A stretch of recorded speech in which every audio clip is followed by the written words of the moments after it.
काल 4:10 CST वरून सुटणारी कल्याणकडे जाणारी AC ट्रेन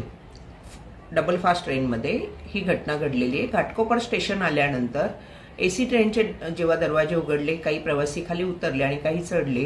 त्यामध्ये महिलांच्या डब्यामध्ये एक नग्न अवस्थेत, पूर्णतः नग्न अवस्थेत असलेला पुरुष चढला आणि ते बघून अक्षरशः महिला जोरजोरात ओरडायला लागल्या आणि हे प्रत्यक्षदर्शी ज्या ट्रेनमधल्या महिला आहेत त्यांनीच हा व्हिडिओ मला पाठवलेला आहे। आणि आश्चर्याची गोष्ट म्हणजे घाटकोपर सारख्या स्टेशनला, की जिथे मेट्रो कनेक्ट आहे आणि प्रचंड गर्दीचं स्टेशन, अशा स्टेशनवरती हा नग्न अवस्थेतला पुरुष प्रवासी प्लॅटफॉर्मला येतो, महिलांच्या डब्यामध्ये चढतो आणि उतरत नाही, महिला ओरडतायत तरी। मग महिलांनी एखाद्या TCला बोलावलं आणि त्या TCला सांगून त्याला बाहेर ढकलण्यात आलं, तेव्हा तो उतरला गेला। ही खूप दुर्दैवी घटना मला वाटते, कारण नशीब की महिला सतर्क होत्या, त्यांनी पटकन आरडाओरडा केला म्हणून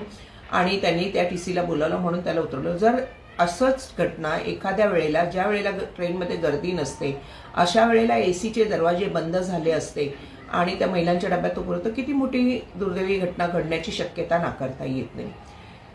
हा विषय खूप गंभीर आहे, याची दखल रेल्वे मंत्री,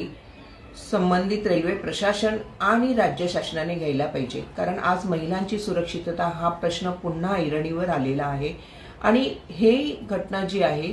ती गांभीर्याने आम्ही सगळ्यांनी घ्यायला पाहिजे। कारण आज बघतोय की प्रत्येक स्टेशनला मुंबई शहरातील उपनगरीय ट्रेन ज्या जात आहेत आणि महत्त्वाचे स्टेशन्स आहेत, म्हणजे घाटकोपर झालं, कुर्ला झाला,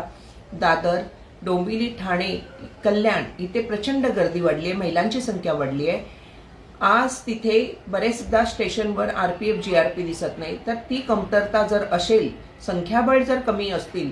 तर त्याची भरती प्रक्रिया करून ते संख्याबळ वाढवणं आणि त्याच्याकडे गांभीर्याने बघणं हे राज्य शासनाचं काम आहे, अशी मी राज्य शासनाचे आपले जे नवीनच आता मुख्यमंत्री झाले आहेत त्यांना विनंती करेन। आणि महिलांची सुरक्षितता याला तेवढंच महत्त्व द्या जेवढं